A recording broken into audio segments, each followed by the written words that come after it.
This is an audiobook edition of Jawaharlal Nehru's autobiography, produced and narrated by Giribala Joshi. Chapter 41. Arrests, Ordinances, Proscriptions. 2 days after our arrest, Gandhiji landed in Bombay, and it was only then that he learnt of the latest developments. He had heard in London of the Bengal Ordinance and had been much upset by it. He now found that fresh Christmas gifts awaited him in the shape of the UP and frontier ordinances, and some of his closest colleagues in the frontier province and the UP had been arrested. The die seemed to be cast and all hope of peace gone, but still he made an effort to find a way out and sought an interview with the Viceroy, Lord Willingdon, for the purpose. The interview, he was informed from New Delhi, could only take place on certain conditions, these conditions being that he must not discuss recent events in Bengal, UP and the frontier, the new ordinances, and the arrests under them. I write from memory and have not got the text of the viceregal reply before me. What exactly Gandhiji or any Congress leader was officially supposed to discuss with the Viceroy, apart from these forbidden subjects which were agitating the country, passes one's comprehension. It was absolutely clear now that the government of India had determined to crush the Congress and would have no dealings with it. The working committee had no choice left but to resort to civil disobedience. They expected arrest at any moment, and they wanted to give a lead to the country before their enforced departure. Even so, the civil disobedience resolution was passed tentatively, and another attempt was made by Gandhiji to see the Viceroy, and he sent him a second telegram asking for an unconditional interview. The reply of the government was to arrest Gandhiji as well as the Congress president, and to press the button which was to let loose fierce repression all over the country. It was clear that whoever else wanted or did not want the struggle, the government was eager and over-ready for it. We were in jail, of course, and all this news came to us vaguely and disjointedly. Our trial was postponed to the new year, and so we had, as under trials, more interviews than a convict could have. We heard of the great discussion that was going on as to whether the Viceroy should or should not have agreed to the interview, as if it really mattered either way. This question of the interview shadowed all other matters. It was stated that Lord Irwin would have agreed to the interview, and if he and Gandhiji had met, all would have been well. I was surprised at the extraordinarily superficial view that the Indian press took of the situation and how they ignored realities. Was the inevitable struggle between Indian nationalism and British imperialism, in the final analysis two irreconciliables, to be reduced to the personal whims of individuals? Could the conflict of two historical forces be removed by smiles and mutual courtesy? Gandhiji was driven to act in one way because Indian nationalism could not commit harakiri or submit willingly to foreign dictation in vital matters. The British Viceroy of India had to act in a particular way to meet the challenge of this nationalism and to endeavour to protect British interest, and it made not the slightest difference who the Viceroy was at the time. Lord Irwin would have acted exactly as Lord Willingdon did, for either of them was but the instrument of British imperialist policy and could only make some minor deviations from the line laid down. Lord Irwin, indeed, was subsequently a member of the British government, and he associated himself fully with the official steps taken in India. To praise or condemn individual viceroys for British policy in India seems to me a singularly inept thing to do, and our habit of indulging in this pastime can only be due to an ignorance of the real issues or to a deliberate evasion of them. January 4th, 1932, was a notable day. It put a stop to argument and discussion. Early that morning, Gandhiji and the Congress President Vallabhbhai Patel were arrested and confined without trial as state prisoners. 4 new ordinances were promulgated, giving the most far-reaching powers to magistrates and police officers. Civil liberty ceased to exist, and both person and property could be seized by the authorities. It was a declaration of a kind of state of siege for the whole of India, the extent and intensity of application being left to the discretion of the local authorities. Footnote: Sir Samuel Hoare, Secretary of State for India, stated in the House of Commons on March 24, 1932. I admit that the ordinances that we have approved are very drastic and severe. They cover almost every activity of Indian life. End of footnote. On that 4th of January, also our trial took place in Nani prison under the UP Emergency Powers Ordinance, as it was called. Sherwani was sentenced to 6 months rigorous imprisonment and a fine of 150 rupees. I was sentenced to 2 years rigorous imprisonment and a fine of 500 rupees, in default 6 months more. Our offences were identical. We had been served with identical orders of internment in Allahabad city. We had committed the same breach of them by attempting to go together to Bombay. We had been arrested and tried together under the same section, and yet our sentences were very dissimilar. There was, however, one difference.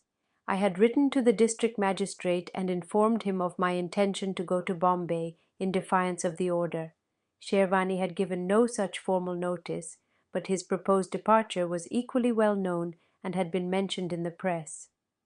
Immediately after the sentence, Sherwani asked the trying magistrate, to the amusement of those present and the embarrassment of the magistrate, if his smaller sentence was due to communal considerations.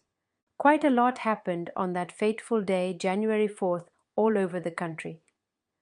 Not far from where we were, in Allahabad city, huge crowds came in conflict with the police and military, and there were the usual lathi charges involving deaths and other casualties. The jails began to fill with civil disobedience prisoners. To begin with, these prisoners went to the district jails, and Neni and the other great central prisons received only the overflows. Later, all the jails filled up, and huge temporary camp jails were established. Very few came to our little enclosure in Neni. My old companion, Narmada Prasad, joined us, and Ranjit Pandit and my cousin, Mohanlal Nehru. A surprising addition to our little brotherhood of Barrack No. 6 was Bernard Alouviher, a young friend from Ceylon who had just returned from England after being called to the bar.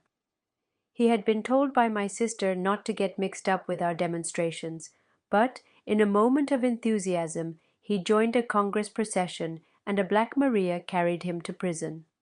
The Congress had been declared illegal, the working committee at the top, the provincial committees, and innumerable local committees. Together with the Congress, all manner of allied or sympathetic or advanced organizations had been declared unlawful. Kisan Sabhas and peasant unions, youth leagues, students' associations, advanced political organizations, national universities and schools, hospitals, Swadeshi concerns, libraries. The lists were indeed formidable and contained many hundreds of names for each major province. The All India total must have run into several thousands, and this very number of outlawed organizations was in itself a tribute to the Congress and the national movement. My wife lay in Bombay, ill in bed, fretting at her inability to take part in civil disobedience. My mother and both my sisters threw themselves into the movement with vigor, and soon both the sisters were in jail with a sentence of a year each. Odd bits of news used to reach us through newcomers to prison or through the local weekly paper that we were permitted to read. We could only guess much that was happening, for the press censorship was strict, and the prospect of heavy penalties always faced newspapers and news agencies.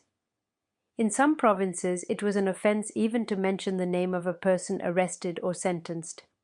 So we sat in Neni prison, cut off from the strife outside, and yet wrapped up in it in 100 ways, busying ourselves with spinning or reading or other activities, talking sometimes of other matters, but thinking always of what was happening beyond the prison walls. We were out of it, and yet in it. Sometimes the strain of expectation was very great, or there was anger at something wrongly done, disgust at weakness or vulgarity. At other times we were strangely detached, and could view the scene calmly and dispassionately, and feel that petty individual errors or weaknesses mattered little when vast forces were at play and the mills of the gods were grinding. We would wonder what the morrow would bring of strife and tumult, and gallant enthusiasm, and cruel repression and hateful cowardice. And what was all this leading to? Whither were we going? The future was hid from us, and it was as well that it was hidden. Even the present was partly covered by a veil, so far as we were concerned. But this we knew, that there was strife and suffering and sacrifice in the present and on the morrow. Men will renew the battle in the plain tomorrow. Red with blood will Xanthus be. Hector and Ajax will be there again. Helen will come upon the wall to see.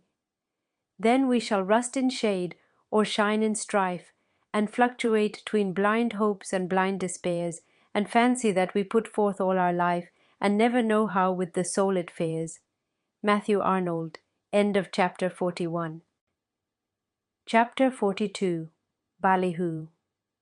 Those early months of 1932 were remarkable, among other things, for an extraordinary exhibition of ballyhoo on the part of the British authorities. Officials, high and low, shouted out how virtuous and peaceful they were, and how sinful and pugnacious was the Congress. They stood for democracy, while the Congress favored dictatorships. Was not its president called a dictator? In their enthusiasm for a righteous cause, they forgot trifles like ordinances, and suppression of all liberties, and muzzling of newspapers and presses, imprisonment of people without trial, seizure of properties and moneys, and the many other odd things that were happening from day to day. They forgot also the basic character of British rule in India. Ministers of government, our own countrymen, grew eloquent on how congressmen were grinding their axes, in prison while they labored for the public good on paltry salaries of a few thousand rupees per month. The lower magistracy not only sentenced us to heavy terms, but lectured to us in the process, and sometimes abused the Congress and individuals connected with it. Even Sir Samuel Hoare, from the serene dignity of his high office as Secretary of State for India, announced that though dogs barked, the caravan moved on. He forgot for the moment that the dogs were in jail and could not easily bark there, and those left outside were effectively muzzled. Most surprising of all, the Kanpur communal riots were laid at the door of the Congress. The horrors of these truly horrible riots were laid bare, and it was repeatedly stated that the Congress was responsible for them. As it happened, the Congress had played the only decent part in them, and one of its noblest sons lay dead, mourned by every group and community in Kanpur. The Karachi session of the Congress, immediately on hearing of the riots, appointed an inquiry committee, and this committee made a most exhaustive inquiry. After many months of labor, it issued a voluminous report, which was promptly proscribed by the government, and printed copies were seized and, I suppose, destroyed. This attempt to suppress the results of an enquiry has not prevented our official critics and the British-owned press from repeating from time to time that the riots were due to Congress work. No doubt, in this and other matters, the truth will prevail in the end, but sometimes the lie has a long start. When all its work is done, the lie shall rot. The truth is great and shall prevail, when none cares whether it prevails or not. It was all very natural, I suppose, this exhibition of a hysterical war mentality, and no one could expect truth or restraint under the circumstances. But it did seem to go beyond expectation, and was surprising in its intensity and abandon. It was some indication of the state of nerves of the ruling group in India, and of how they had been repressing themselves in the past. Probably the anger was not caused by anything we had done or said, but by the realization of their own previous fear of losing their empire. Rulers who are confident of their own strength do not give way in this manner. The contrast between this picture and the other was very marked. For on the other side, silence reigned, not the silence of voluntary and dignified restraint, but the silence of prison and of fear and an all-pervasive censorship. But for this enforced gagging, no doubt the other side would have also excelled in hysterical outbursts and exaggeration and abuse. One outlet, however, there was unauthorized news sheets which were issued in various towns from time to time.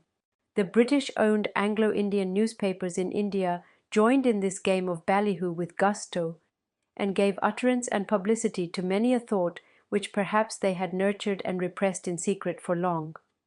Ordinarily, they have to be a little careful of what they say, for many of their readers are Indians, but the crisis in India swept away these restraints and gave us a glimpse of the minds of all, English and Indian alike. There are few Anglo-Indian newspapers left in India. One by one they have dropped out.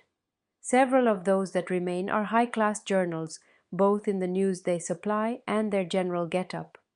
Their leading articles on world affairs, though always representing the conservative viewpoint, are able and show knowledge and grasp. Undoubtedly, as newspapers, they are probably the best in India. But on Indian political problems, there is a sudden fall, and their treatment of them is amazingly one-sided. And in times of crisis, this partiality often becomes hysteria and vulgarity. They represent faithfully the government of India, and the continuous propaganda they do for it has not the merit of being unobtrusive. Compared to these selected few Anglo-Indian newspapers, the Indian newspapers are usually poor stuff. Their financial resources are limited, and there is little attempt on the part of their owners to improve them.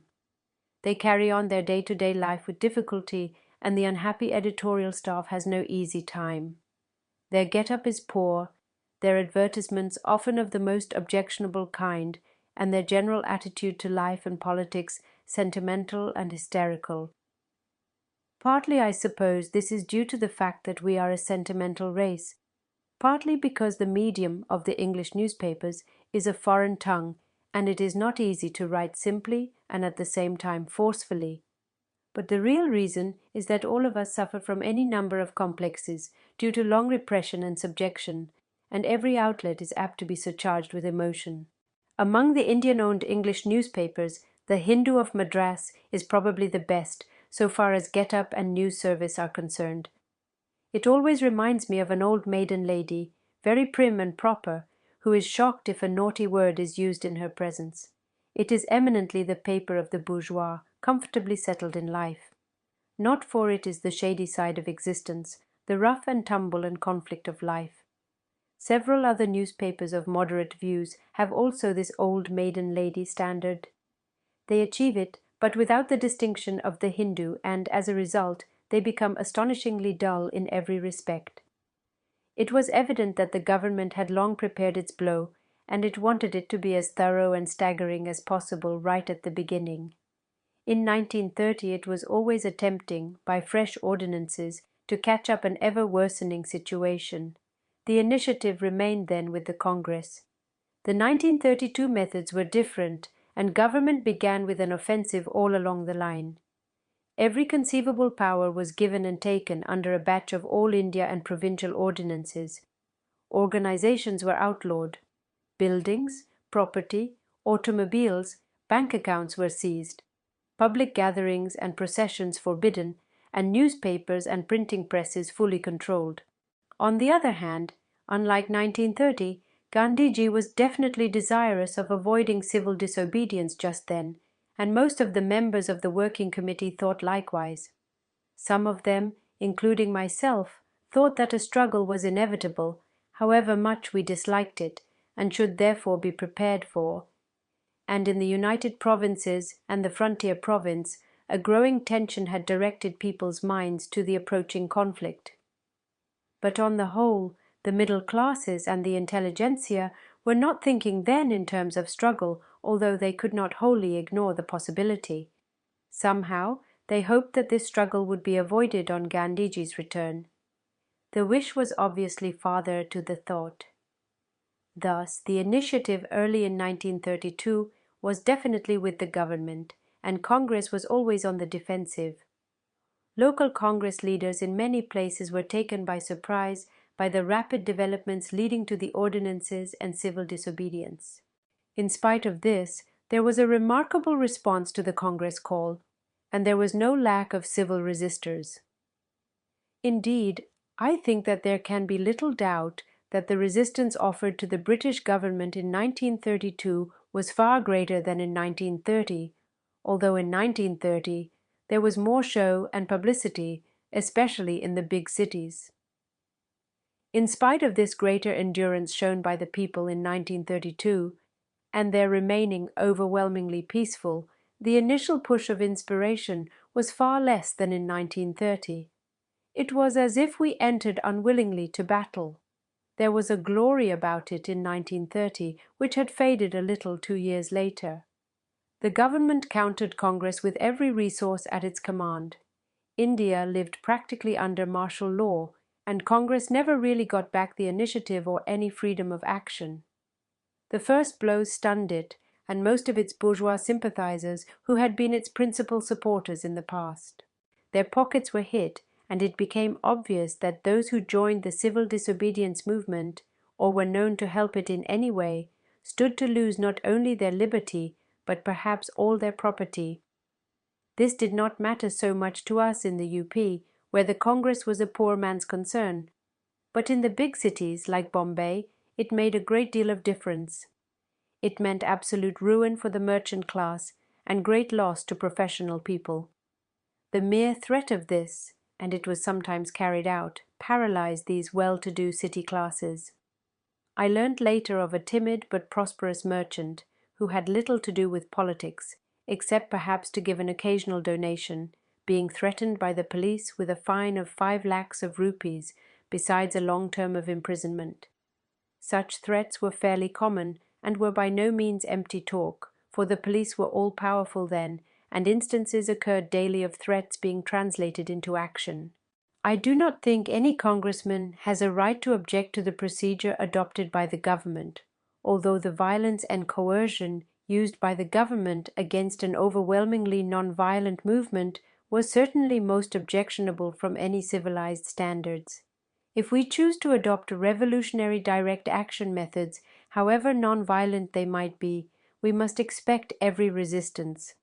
We cannot play at revolution in a drawing room, but many people want to have the advantage of both. For a person to dabble in revolutionary methods, he must be prepared to lose everything he possesses. The prosperous and the well-to-do are therefore seldom revolutionaries, though individuals may play the fool in the eyes of the worldly wise and be dubbed traitors to their own class.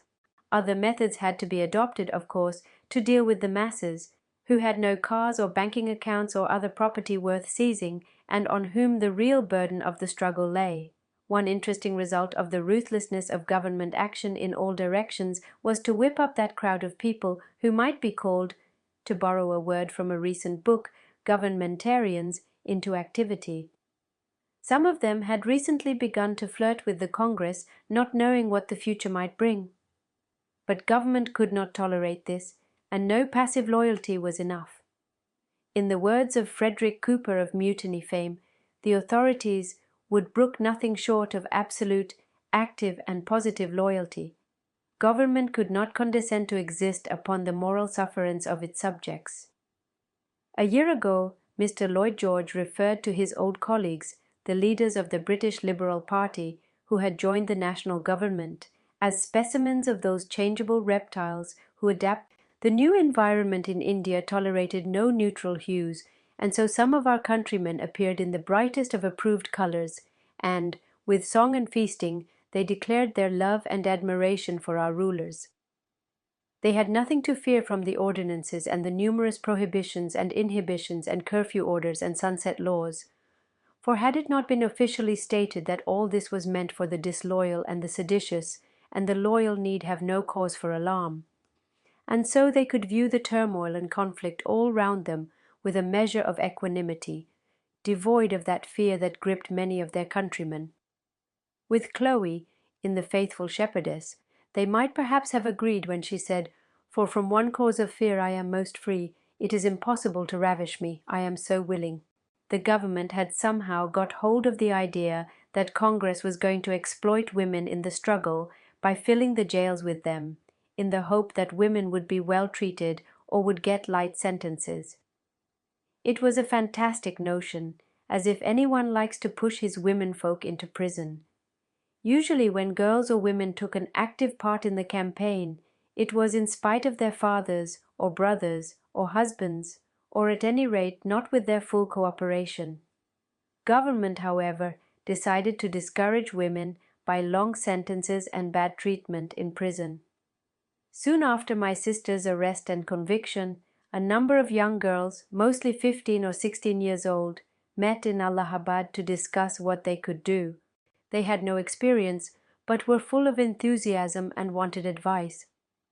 They were arrested as they were meeting in a private house, and each of them was sentenced to 2 years' rigorous imprisonment.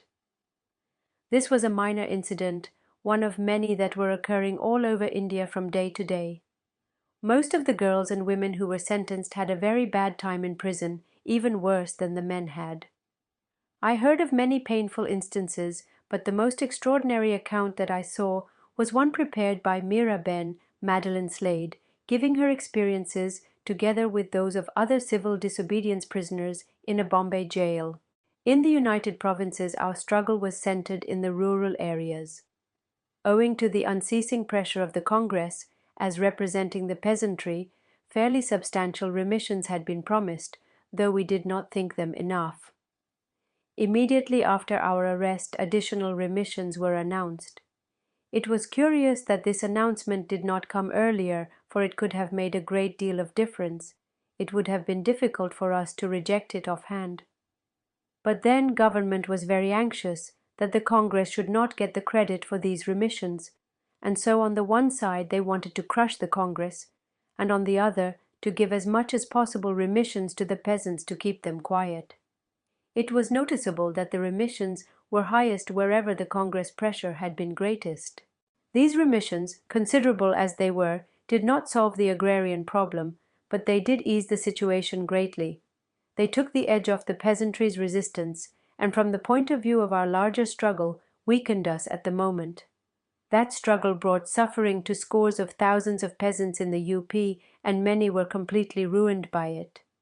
But the pressure of that struggle brought millions of peasants almost the highest possible remissions under the existing system, and saved them the consequences of civil disobedience and its offshoots apart from a tremendous amount of harassment. These petty seasonal gains for the peasants do not amount to much, but I have no doubt that such as they were largely due to the persistent efforts of the UP Congress Committee on behalf of the peasantry. The general body of the peasantry benefited temporarily, but the bravest of them were among the casualties in that struggle. When the UP Special Ordinance was issued in December 1931, an explanatory statement accompanied it. This statement, as well as the statements accompanying other ordinances, contained many half-truths and untruths which were to serve as propaganda. It was all part of the initial ballyhoo, and we had no chance to answer them or even contradict their glaring errors. One particularly glaring attempt, in which a falsehood was sought to be fastened on Sherwani, was corrected by him just before his arrest. These various statements and apologies of government made curious reading. They showed how rattled government was, how its nerve was shaken. Reading the other day of a decree issued by the Bourbon Charles III of Spain, banishing the Jesuits from his realm, I was forcibly reminded of these decrees and ordinances of the British government in India and of the reasons given for them. In this decree, issued in February 1767, the King justified his action by extremely grave reasons relative to my duty to maintain subordination, tranquillity, and justice among my subjects, and other urgent, just, and necessary reasons which I reserve in my royal breast. So the real reasons for the ordinances remained locked up in the viceregal breast or in the imperialist breasts of his councillors, though they were obvious enough. The reasons given out officially helped us to understand the new technique of propaganda which the British government in India was perfecting. Some months later, we learnt of semi-official pamphlets and leaflets being widely distributed all over the rural areas, containing quite an astonishing number of misrepresentations, and, in particular, hinting at the fact that the Congress had caused the fall in agricultural prices which had hurt the peasantry so much. This was a remarkable tribute to the power of the Congress, which could bring about a world depression. But the lie was spread persistently and assiduously in the hope that the prestige of the Congress might suffer. In spite of all this, the response of the peasantry in some of the principal districts of the UP to the call for civil disobedience, which inevitably got mixed up with the dispute about fair rent and remissions, was very fine. It was a far bigger and more disciplined response than in 1930. To begin with, there was good humor about it too. A delightful story came to us of a visit of a police party to the village Bakuli in Raebareli district. They had gone to attach goods for non-payment of rent. The village was relatively prosperous, and its residents were men of some spirit. They received the revenue and police officials with all courtesy, and, leaving the doors of all the houses open, invited them to go wherever they wanted to. Some attachments of cattle, etc., were made. The villagers then offered pan supari to the police and revenue officials, who retired looking very small and rather shamefaced. But this was a rare and unusual occurrence, and very soon there was little of humour or charity or human kindness to be seen. Poor Bakuli could not escape punishment for its spirit because of its humour. For many months in these particular districts rent was withheld by the tenantry, and it was only early in summer probably that collections began to dribble in. Large numbers of arrests were of course made, but this was almost in spite of government's policy. Generally arrests were confined to special workers and village leaders. The others were merely beaten. Beating was found to be superior to prison as well as shooting. It could be repeated whenever necessary and, taking place in remote rural areas, attracted little outside attention. Nor did it add to the swelling number of prisoners. There were of course large numbers of ejectments, attachments and sale of cattle and property. With terrible anguish, the peasants watched the little they possessed being taken away and disposed of for ridiculous prices. Swaraj Bhavan had been seized by the government, in common with numerous other buildings all over the country. All the valuable equipment and material belonging to the Congress Hospital, which was functioning in Swaraj Bhavan, was also seized. For a few days the hospital ceased functioning altogether, but then an open-air dispensary was established in a park nearby. Later the hospital, or rather dispensary, moved to a small house adjoining Swaraj Bhavan, and there it functioned for nearly 2.5 years. There was some talk of our dwelling house, Anand Bhavan, also being taken possession of by the government, for I had refused to pay a large amount due as income tax. This tax had been assessed on father's income in 1930, and he had not paid it that year because of civil disobedience. In 1931, after the Delhi Pact, I had an argument with the income tax authorities about it, but ultimately I agreed to pay and did pay an installment. Just then came the Ordinances, and I decided to pay no more. It seemed to me utterly wrong and even immoral for me to ask the peasants to withhold payment of rent and revenue and to pay income tax myself. I expected, therefore, that our house would be attached by the government. I disliked this idea intensely, as it would have meant my mother being turned out, our books, papers, goods and chattels, and many things that we valued for personal and sentimental reasons going into strange hands and perhaps being lost, and our national flag being pulled down and the Union Jack put up instead. At the same time I was attracted to the idea of losing the house. I felt that this would bring me nearer to the peasantry who were being dispossessed and would hearten them. From the point of view of our movement, it was certainly a desirable thing. But the government decided otherwise and did not touch the house, perhaps because of consideration for my mother, perhaps because they judged rightly that it would give an impetus to civil disobedience. Many months afterwards, some odd railway shares of mine were discovered and attached for non-payment of income tax. My motor car, as well as my brother-in-law's, had been previously attached and sold. One feature of these early months pained me greatly. This was the hauling down of our national flag by various municipalities and public bodies, and especially by the Calcutta Corporation, which was said to have a majority of Congress members. The flag was taken down under pressure from the police and the government, which threatened severe action in case of non-compliance. This action would have probably meant a suspension of the municipality or punishment of its members. Organizations with vested interests are apt to be timid, and perhaps it was inevitable that they should act as they did, but nevertheless it hurt. That flag had become a symbol to us of much that we held dear, and under its shadow we had taken many a pledge to protect its honor. To pull it down with our own hands, or to have it pulled down at our behest, seemed not only a breaking of that pledge, but almost a sacrilege. It was a submission of the spirit, a denial of the truth in one, an affirmation in the face of superior physical might of the false. And those who submitted in this way lowered the morale of the nation and injured its self-respect. It was not that they were expected to behave as heroes and rush into the fire. It was wrong and absurd to blame anyone for not being in the front rank and courting prison or other suffering or loss. Each one had many duties and responsibilities to shoulder, and no one else had a right to sit in judgment on him. But to sit or work in the background is one thing. To deny the truth, or what one conceives to be the truth, is a more serious matter. It was open to members of municipalities, when called upon to do anything against the national interest, to resign from their seats. As a rule, they preferred to remain in those seats. But bees, on flowers alighting, cease their hum, so settling upon places, Whigs grow dumb. Thomas More. Perhaps it is unjust to criticize anyone for his behavior during a sudden crisis which threatens to overwhelm him.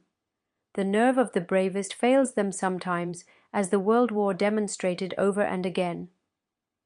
Earlier still, in the great Titanic disaster of 1912, famous people, who could never have been associated with cowardice, escaped by bribing the crew, leaving others to drown. Very recently the fire on the Morro Castle revealed a shameful state of affairs. No one knows how he will behave in a similar crisis when the primeval instincts overpower reason and restraint. So we may not blame, but that should not prevent us from noting that falling away from right conduct, and from taking care in future that the steering wheel of the ship of the nation is not put in hands that tremble and fail when the need is greatest. Worse still is the attempt to justify this failure and call it right conduct. That surely is a greater offense than the failure itself.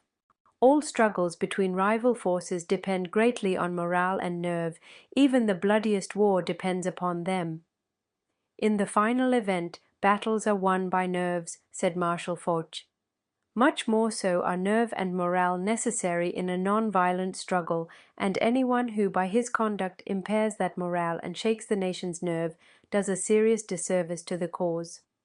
The months went by bringing their daily toll of good news and bad, and we adapted ourselves in our respective prisons to our dull and monotonous routine. The National Week came, April 6th to 13th, and we knew that this would witness many an unusual happening. Much indeed happened then, but for me everything else paled before one occurrence. In Allahabad my mother was in a procession which was stopped by the police and later charged with lathis. When the procession had been halted, someone brought her a chair, and she was sitting on this on the road at the head of the procession. Some people who were especially looking after her, including my secretary, were arrested and removed, and then came the police charge. My mother was knocked down from her chair and was hit repeatedly on the head with canes. Blood came out of an open wound in the head. She fainted and lay on the roadside, which had now been cleared of the processionists and public. After some time she was picked up and brought by a police officer in his car to Anand Bhavan. That night a false rumor spread in Allahabad that my mother had died. Angry crowds gathered together, forgot about peace and non-violence, and attacked the police. There was firing by the police, resulting in the death of some people. When the news of all this came to me some days after the occurrence, for we had a weekly paper, the thought of my frail old mother lying bleeding on the dusty road obsessed me, and I wondered how I would have behaved if I had been there. How far would my non-violence have carried me? Not very far, I fear, for that sight would have made me forget the lone lesson I had tried to learn for more than a dozen years. And I would have recked little of the consequences, personal or national. Slowly she recovered, and when she came to see me next month in Bareilly jail, she was still bandaged up. But she was full of joy and pride at having shared with our volunteer boys and girls the privilege of receiving cane and lathi blows.